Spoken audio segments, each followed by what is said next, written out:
You're watching this after April 8th. Why can't I say that? April 8th is coming very quickly. Now, if you're watching this after April 8th, well, you know what I'm talking about. I thought I would take this opportunity to help equip you for the great solar eclipse. It's real simple. All you need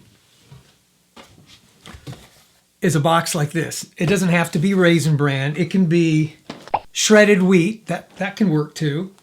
Just a box like this, or maybe even a container like this.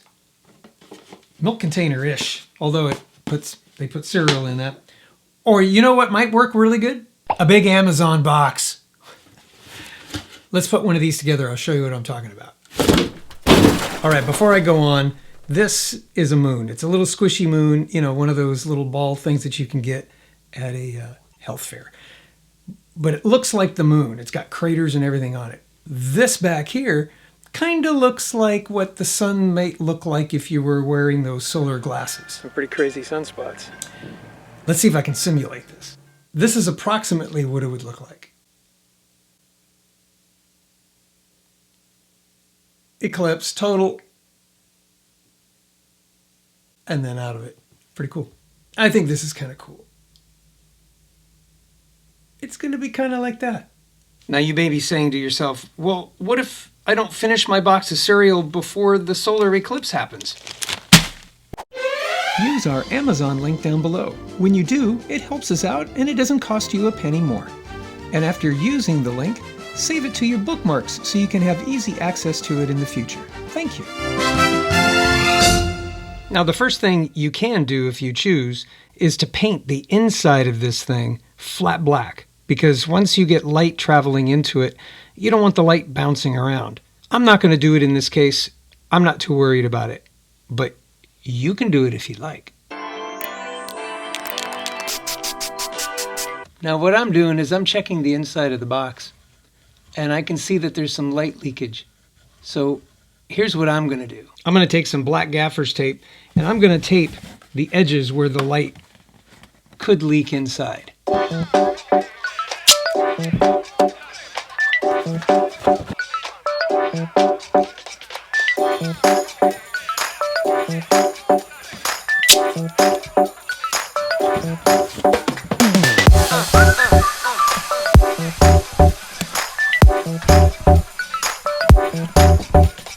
There you go.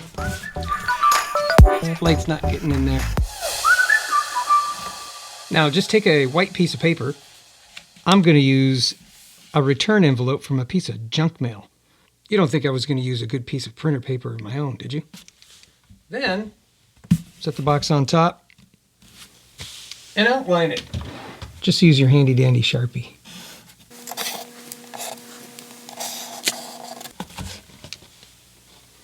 Now take your scissors and cut inside the lines.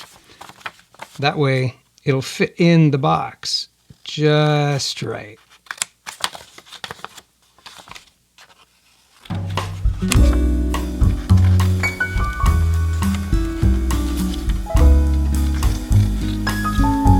This is going to be your projection screen. Now get some cellophane tape, because it's nice and thin. Double back on itself. Put a couple pieces in there.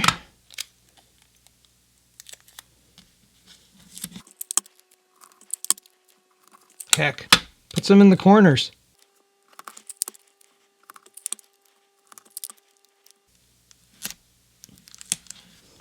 Here comes the tricky part. Can you get it in the box? Of course you can. It should fit in there pretty good. And even if it doesn't, if it's a little oversized, it's better than being undersized. Bigger's better, right? There it is, down inside of there. Now in the top of the box, I'm going to cut a hole here, and I'm going to cut a hole here. One side will be for viewing, and the other side will be where the lens goes. I'll show you.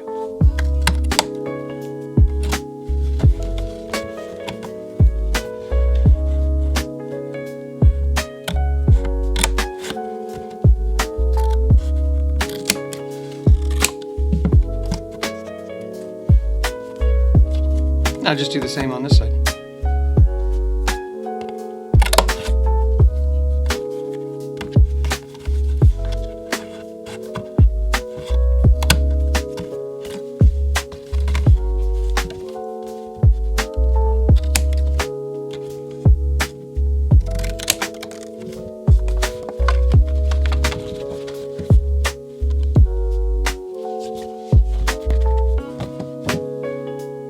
Now take your trusty gaffer's tape and secure these tabs because you don't want them coming apart. Other creative things you might have in mind. Perhaps you'd like to see a photorealistic illustration of a Tyrannosaurus Rex in its natural habitat. A fantastical scene of a mythical creature riding a dinosaur. A humorous comic strip. For a little extra rigidity, I'm just going to put some gaffer's tape around this and just leaving enough space to put my eye so I can see through it. The next step, take a piece of foil, put it right over this hole. Gaffer's tape it down.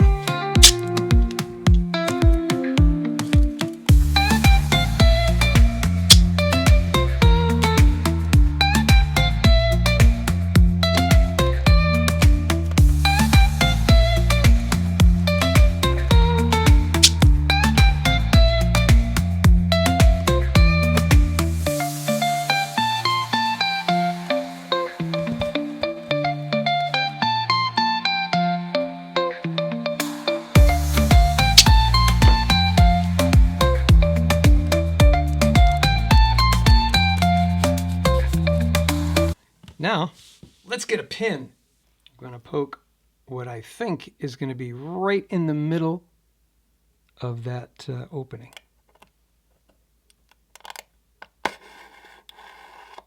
Perfect.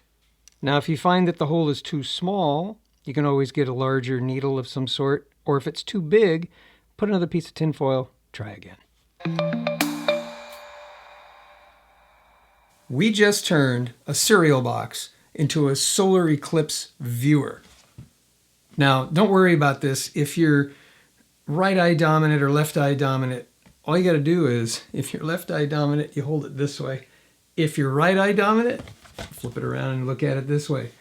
The sun will be behind you and go into here, and you'll see it projected into there. Now, can we see anything now? Well, you know, the sun is like 3 million times brighter than this light. Well, maybe not 3 million times, but it might be. Consider a 100-watt incandescent light bulb. This common household item emits around 1,600 lumens of light. That might seem like a lot, but how does it compare to our nearest star, the sun? The sun, a massive ball of burning gas 93 million miles away, has a luminous flux of approximately 380 sextillion lumens. The sun is roughly 238 sextillion times brighter than a 100-watt light bulb. Anyway, the best thing to do is let's take it outside and give it a whirl.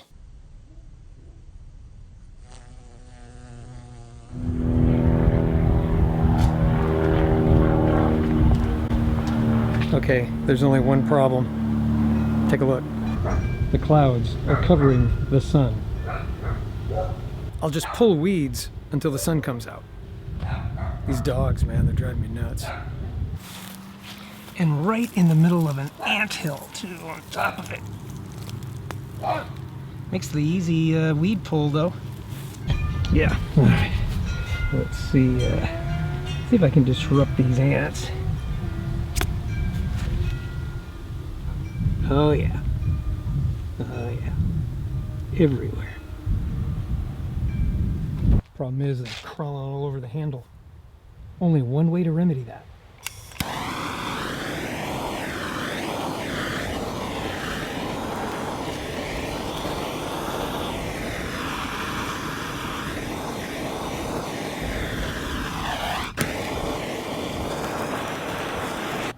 Only problem is they're all crawling up the tripod now too. I gotta get this thing taken care of. Let's hope they take the bait. This hill was too much. I'll just wait over here. No ants. It's safer. Nice thing about this time of year is it's bluebonnet season. Problem is, it's where I don't want them. They are pretty though. Let's just wait for the sun. Kick, snare, and hi-hat, the perfect combo. Rhythmic beats from the start to the outro. 100 BPM, keep it steady and slow. As the moon covers the sun, let the music flow. The sun came out. All right, let's try this out. We got to turn around. Oh, and the sun's going behind the clouds. We're going to try this anyway. There you go. Oh, wait a minute. Oh, it's going behind the clouds. Oh, isn't that kind of cool? Celestial symphony shining so bright. You can see the clouds and everything. Kind of nice.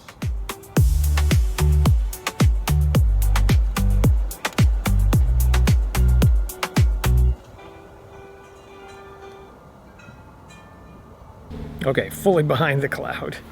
But that turned out better than I thought. Just basking in the sun.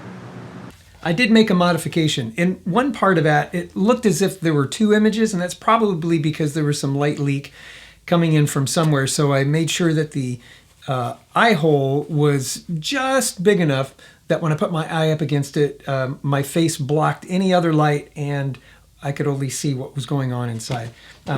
It was me putting a camera up there, and that probably added to some light leak. But it worked very well. You could see the clouds, all that stuff. It was very cool. Leave a comment down below if you felt that this was helpful. And I want you to consider something. This is a very interesting solar eclipse, total solar eclipse. Where I'm at, it's total. But just about the entire country is going to get at least a partial eclipse, which is very interesting.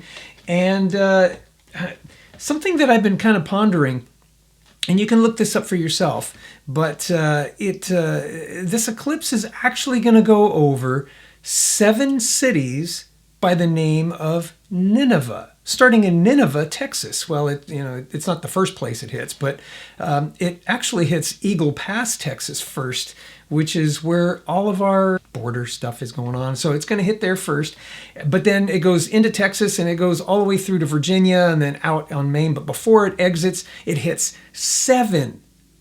And that's a number to be recognized. 7 cities called Nineveh. And then another thing that's really kind of interesting is that the constellations are going to be in such a place that when we are in totality, at least where I'm at, I'll have totality, we'll see all the stars, which is very, very cool.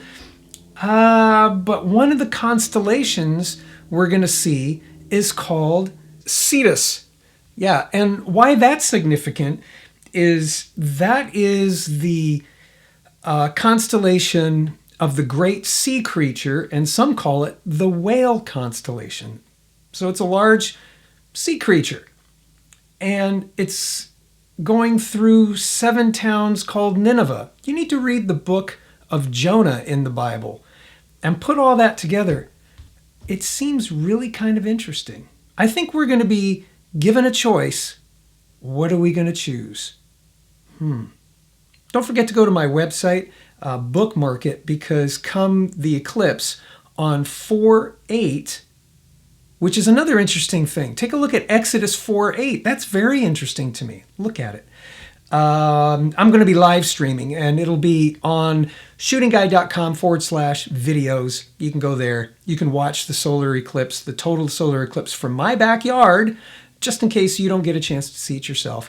I'd love for you to be able to experience it, and we can experience it together. All right, leave a comment down below. See ya.